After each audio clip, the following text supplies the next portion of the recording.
So what we have heard this morning is about how light shape the people's experience, how we to make sense of the world around us through the physical means, physiological and psychologically as well. But also we've heard some papers about how we actually translate these knowledge into realizing projects, into even using daylight to inspire architectural lighting design. Would you like, there's 2 more seats there. Can I, if there's sort of anybody would have urging questions, please. I think there's a mic for you. I'll give it to you. Question for Vicky. You were talking about the effects of daylight in the morning, obviously, and then again in the evening. But in a work environment, especially wintertime when it's dark at 4 o'clock and people are still there till 6 o'clock, is there a need to start having the lights dim in office space to also kind of get people into sleep mode? No. Is it on? Can you hear me? Yeah. Okay.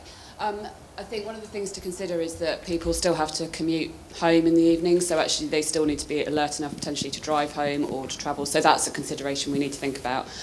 But it's really the couple of hours before they go to bed that you need to start dimming, and actually there are a lot of offices that will supplement light, as you know. Obviously, if it's starting to get dark at 4, then you should be supplementing light in there and still having artificial alerting light until you've finished your working day. Any other speakers want to add anything? No? Any other questions from the floor?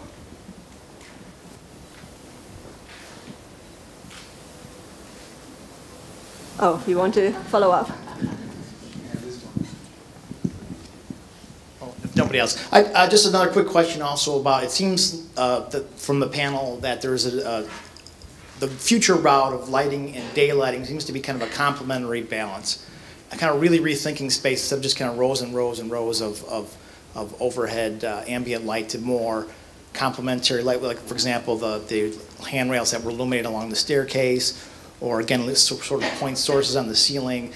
Is this starting to really catch on? Does it take more of an enlightened client to sort of see the need between daylight and artificial light?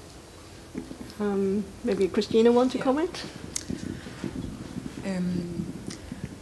I think it's just like the facts that, for example, in Denmark, that we have to use the daylight when it's there, but we also have to realize that when it's not there, that we want to create a welcoming atmosphere and exciting atmosphere to be in, for employees and in our homes and so on. So it's not that we want to compete with the daylighting when we put in artificial lighting, for example, framing the roof light, but we would just want to accentuate actually the blue hour and make the value of the daylight and the transmission from daylight towards the darkness even more valuable. So that's what we wanted to do with that. I don't know if that was what. Remember your question again? Was it more that if it's go more to? Well, David earlier said lights are always on. Lights are on. So I mean, is it part of the solution involved, you know, again, task lighting, or again, lighting that's just not what we're used to in a typical office or other environment, that it's much more well thought out, well placed lighting that balances the space as opposed to just floods the entire area. I think, for example, for Novo Nordisk, it is, for example, for the atrium, of course, the atrium and the roof light are shaped so that the daylight is transformed into the spaces and creating inspiring atmosphere. And of course then the very important thing is that you then put up a strategy for the artificial lighting to take over when the daylighting isn't there anymore in the winter times and in the evening hours. Yeah. Arne, do you have anything to add? As well as... Yeah. As well, okay. As well, it should be mentioned that in vertical facades for this project, which was shown before, vertical facades always produce somehow glare problems for the positions close to the facade, and when we close the facade, the rest of the room as well, is kept into darkness or is brought into darkness. And so what possibilities what we have with skylights is what we could bring in diffuse sky, and if we want to, we could bring in as well parts of sunny parts of the sky, the light as well. So therefore there is a big benefit. Okay, take one last question before breaking up for lunch. Yeah, Werner Osterhaus, Aarhus University.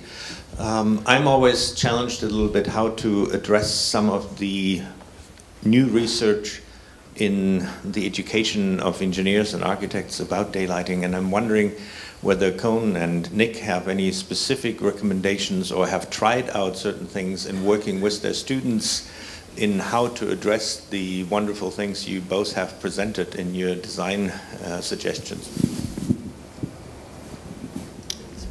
Well, I think to appeal to their the actual sort of theoretical background, that is that's my main weapon, if you like, or I don't like to call it that. But when I point out the obvious, that of our origins, of our affinity for nature, and to say that when we use daylight, we need to know its pedigree. If it has come down a fibre optic, or if it has come in a way that we can't, it carries no other information other than being simply an illuminant for a task, then it loses the quality. I think that the key thing is that the sum is greater than the sum of the parts is greater than the whole. So it's its origins, its pedigree, its vintage, its background, which matters. And I think students will identify with a story like that.